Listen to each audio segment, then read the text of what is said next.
ابھی M Q M کا تو دیکھیے نا لو جو ہے اسٹیٹ کے ساتھ حکومت میں رہنے کے ساتھ چل رہا ہے, اور اس سے آئیڈیل گورنمنٹ مل سکتی تھی کہ پریزیڈنٹ آپ کا, پرائم منسٹر آپ کا, سی ایم چلیں آپ کا نہیں, لیکن آپ ایک کمپنی بنا چکے ہیں جس کو Karachi infrastructure development company limited بناتے ہیں, گورنر اس کا انچارج ہے. کون رکتا تھا آپ کو انویسٹمنٹ کرنے سے؟ پریزیڈنٹ, پرائم منسٹر ساتھ ہے آپ کے, اور اس زمانے میں بہترین انڈرسٹینڈنگ اسٹیبلشمنٹ کے ساتھ باجوہ صاحب ساتھ بیٹھے ہیں,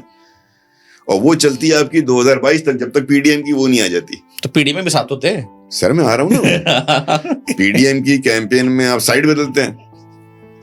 سائڈ بدلنے کے بعد آپ معاہدہ کرتے ہیں بلاول صاحب سے, فضل الرحمان صاحب سے,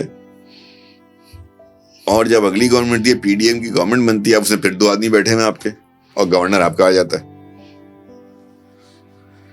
اب گورنر وفاق کا نمائندہ ہے نا, گورنر محترم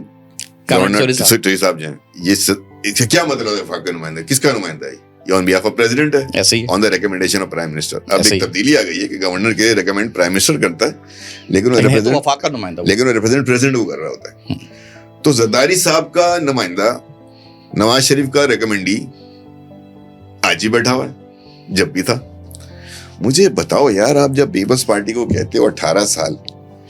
تو یار کوئی ان میں کوئی وہ ہے, دماغ ہے, عقل ہے کہ یار سامنے کو پڑھا لکھا آدمی بیٹھ کے آپ کو یاد دلائے, اچھا وہ دور ختم ہوتا ہے, اگلے الیکشن ہوتے ہیں 24 پھر گورنمنٹ میں